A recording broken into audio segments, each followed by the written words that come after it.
Viewers, রাস্তা দিয়ে পেরোবার সময় দেখলাম একটি আদিবাসী পরিবার বনের ছাতু কুড়োচ্ছে, তাই ভিডিও করছি।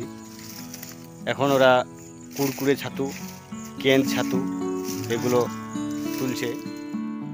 বন থেকে আমরা বিভিন্ন রকমের বনজ সম্পদ পেয়ে থাকি, যেমন ফল, ফুল, পাতা, কাঠ, কুঁচি ইত্যাদি। কিন্তু অনেকেই জানি না যে বনের মাটিতে আরও কিছু গুরুত্বপূর্ণ বনজ সম্পদ আমরা পেয়ে থাকি, যেমন মাশরুম।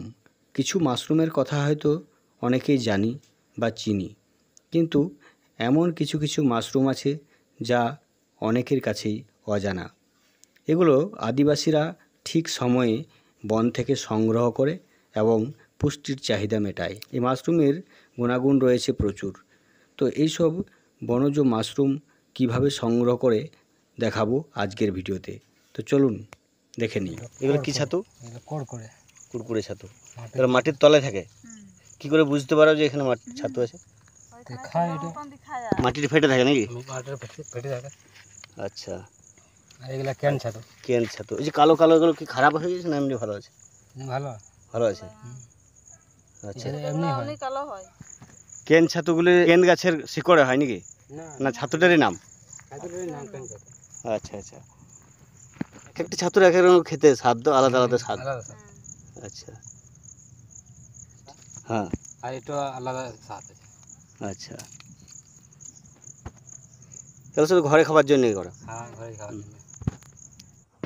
তো বন্ধুরা, এই আদিবাসী পরিবারটি কোথা থেকে এসছে তাদের পরিচয় জিজ্ঞাসা করে নেব। তো তোমরা কোথা থেকে এসছো একটু বলো। সাহাবাদ থেকে। আচ্ছা, তোমার নাম? মেনকা। মেনকা হেমব্রম।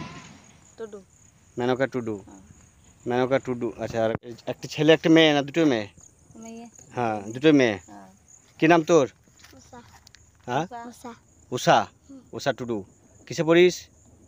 কি নাম? বাবলু টুডু। বাবলু টুডু। বাড়ি? শাহবাজ। শাহবাদ। তো বন্ধুরা, বন বিভিন্নভাবে আমাদের উপকার করে থাকে, তাই বনকে রক্ষা করুন, গাছ লাগান, গাছ কাটবেন না, অযথা গাছ না কেটে গাছ লাগাবার চেষ্টা করুন বেশি বেশি করে। অনেক অনেক ধন্যবাদ ভিডিওটি শেষ পর্যন্ত দেখার জন্য। চলুন দেখা হবে পরের ভিডিওতে।